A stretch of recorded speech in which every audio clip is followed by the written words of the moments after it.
जिले चंद्रपुर में बढ़ते प्रदूषण को लेकर पूर्व मंत्री व विधायक सुधीर मुनगंटीवार ने महाराष्ट्र प्रदूषण नियंत्रण मंडल के क्षेत्रीय अधिकारी के खिलाफ रामनगर पुलिस थाने में शिकायत दर्ज करवाई है। औद्योगिक जिले के नाम से पहचाने जाने वाले चंद्रपुर में बढ़ते प्रदूषण को लेकर पूर्व मंत्री व विधायक सुधीर मुनगंटीवार ने कड़ा रुख अपनाते हुए महाराष्ट्र प्रदूषण नियंत्रण मंडल के क्षेत्रीय अधिकारी के खिलाफ शहर के रामनगर पुलिस थाने में शिकायत दर्ज कराई है।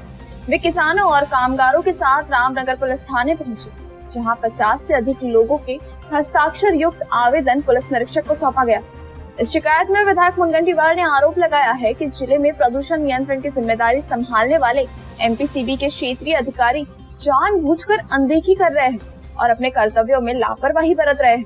इसके चलते प्रदूषण लगातार बढ़ रहा है और जिससे नागरिकों के स्वास्थ्य, किसानों की फसलों और पर्यावरण संतुलन पर असर पड़ रहा है। यह मामला बेलसनी स्थित Mahamaya infra developers private limited की कोल वॉशरी से जुड़ा है, जो वर्ष 2024 से संचालित है।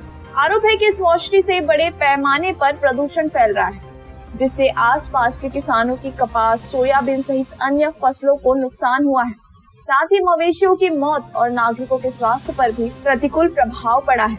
इस मामले में सरकार द्वारा नियुक्त समिति ने मौके का पंचनामा कर 68,61,864 रुपए की नुकसान भरपाई तय की थी। यह राशि कंपनी से वसूल कर किसानों को देने के निर्देश दिए गए थे।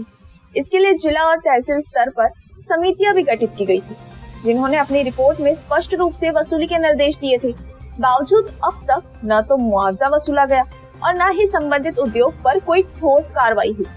मुनगंटीवार ने आरोप लगाया है कि यह जिम्मेदारी एमपीसीबी के क्षेत्रीय अधिकारी की थी, लेकिन बार बार पत्राचार के बावजूद उन्होंने कोई कदम नहीं उठाया। शिकायत में यह भी उल्लेख है कि अधिकारी ने जल एवं वायु प्रदूषण नियंत्रण कानून और पर्यावरण संरक्षण अधिनियम के तहत अपने दायित्वों का पालन नहीं किया। उन्होंने आगे मांग की है कि संबंधित अधिकारी के खिलाफ भारतीय न्याय संहिता के धाराओं के तहत तत्काल एफआईआर दर्ज की जाए। साथ ही पर्यावरण कानूनों के तहत स्वतंत्र कार्रवाई करते हुए दोषी उद्योग पर फौजदारी कार्रवाई की जाए।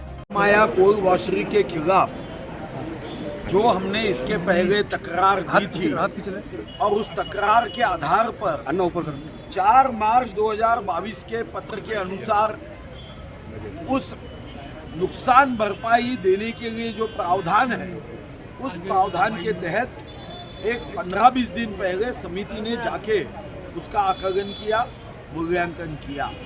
उस आकलन मूल्यांकन में 68,61,864 रुपया ये किसानों का नुकसान हुआ था और किसानों को ये पैसे देने के लिए कानून के प्रावधान में हमने बार बार उनको इस बात की जानकारी देते हुए आग्रह किया कि कानून से खेल मत करो।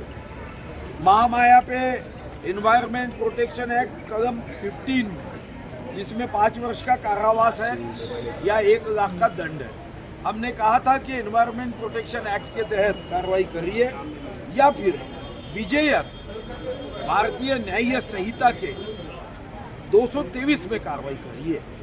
मगर क्या पता प्रदूषण अधिकारी ने बार बार कहने के बाद तो रिपोर्ट दिया नहीं और उन्होंने निष्क्रियता बताई और इसलिए हमने भारतीय न्याय संहिता कलम 198, जिसमें कोई अधिकारी पोल्यूशन के बारे में गंभीरता से दखल नहीं लेता है तो उसे 1 वर्ष का कारावास है, और कलम 202 में अगर कोई खोटी बात करता है तो उसको 3 वर्ष का कारावास और सख्त मजूरी है। ये हमारी शुरुआत है। हमने अभी रामनगर में एफआईआर दर्ज किया है यादव के खिलाफ। अभी हम एसीबी के पास जा रहे हैं, विधानसभा के पिटीशन कमेटी के पास मैंने पिटीशन दाखिल की है। अब विधानसभा के हमारे विधानसभा के उपाध्यक्ष उसके अध्यक्ष है। आने वाले महीने में हम माननीय उपाध्यक्ष जी को भी टीम के साथ, सारे विधायकों के साथ यहाँ के दौरे के लिए आमंत्रित कर रहे हैं। उसके साथ ही हम लोकसभा में जो प्रावधान है वहाँ पे भी हम जाएंगे, क्योंकि आपने देखा है कि महाराष्ट्र में नहीं देश में सबसे ज़्यादा प्रदूषण रहने वाले ये जिले में हमारा जिला बताया गया है। हमारे यहाँ पे कोई इंडस्ट्रियल बेल्ट में हमारी जो एयर पोल्यूशन की जो अड़चन है वो 200 तक गई है। पानी में 10 से 30 mg हमारा बीओडी गया है। और सबसे इम्पोर्टेंट बात जो है वो कॉम्प्रिहेंसिव एनवायरनमेंट पोल्यूशन इंडेक्स ये 70 होगा तो क्रिटिकल पोल्यूटेड माना जाता है। हमारे यहाँ तो 80 के ऊपर गया है। अभी इसके आगे लड़ाई जनता की लड़ाई है, हम जारी रखेंगे।